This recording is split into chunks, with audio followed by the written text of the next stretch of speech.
Hello friends, welcome to my channel. நான் இன்றைக்கி கோதுமை மாவில் எப்படி கேக் பண்ணுறது அப்படிங்கிறத ஷேர் பண்ணுறேன். ஸோ இதுக்கு என்ன அப்படின்னா, ஒரு கப் அளவுக்கு கோதுமை மாவு எடுத்துக்கோங்க.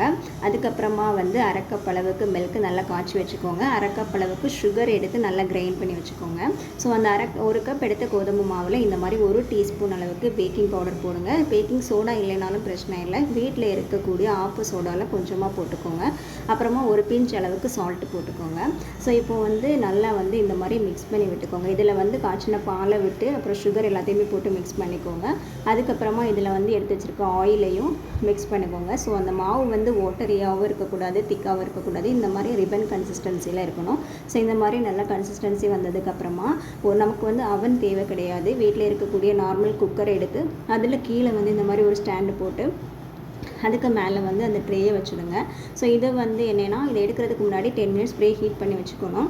அதுக்கப்புறம் இதில் விசில் போடாதீங்க. இந்த மாதிரி சும்மா அதோட கேப்பை போட்டு ஒரு 40 மினிட்ஸ் நல்லா பேக் பண்ணுங்கள். 40 மினிட்ஸ் கழிஞ்சதுக்கப்புறமா அது நல்லா குக் ஆயிரும். ஸோ அது எப்படி பார்க்குறது அப்படின்னா, ஒரு கத்தி எடுத்து லைட்டாக குத்தி பார்த்தீங்கன்னா தெரியும். அதில் மாவு ஒட்டாமல் வந்துச்சு அப்படின்னா அது நல்லா பேக் ஆகிருக்கு அப்படின்னு அர்த்தம். ஸோ இதை கொஞ்சம் நேரமாக வேறு ஒரு பாத்திரத்தில் எடுத்து வச்சு விடுங்க. அப்போ அது நல்லா கூலாயிரும். அதுக்கப்புறமா அதை இப்படி சும்மா லைட்டாக தட்டி விட்டாலே போதும். அந்த ஸ்பாஞ்ச் நம்ம கையில் வந்துடும். இந்த மாதிரி ரொம்ப சாஃப்டாக இருந்தது, ரொம்ப நல்லாவும் இருந்துச்சு. ஸோ இந்த மாதிரி நீங்கள் ரெடி பண்ணி எடுத்ததுக்கப்புறமா இதை நம்ம பீஸ் போட்டு யூஸ் பண்ணிக்கலாம்.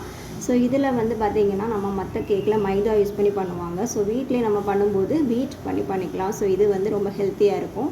அதுக்கப்புறம் அது மட்டும் இல்லை, பிள்ளைங்களுக்கு எல்லாமே நம்ம ஏதாவது ஒரு பர்த்டேயோ ஏதாவது ஒரு ஃபங்க்ஷனோ வந்துச்சுன்னா வெளியே ஆர்டர் பண்ணி வாங்குறதை விட நம்ம வீட்டிலே ட்ரை பண்ணி கொடுத்தோன்னா அவங்களும் ஹாப்பியாக இருப்பாங்க. ரொம்ப நல்லாவும் இருந்துச்சு. உங்களுக்கு பிடிச்சினா லைக் பண்ணுங்கள். தேங்க்யூ.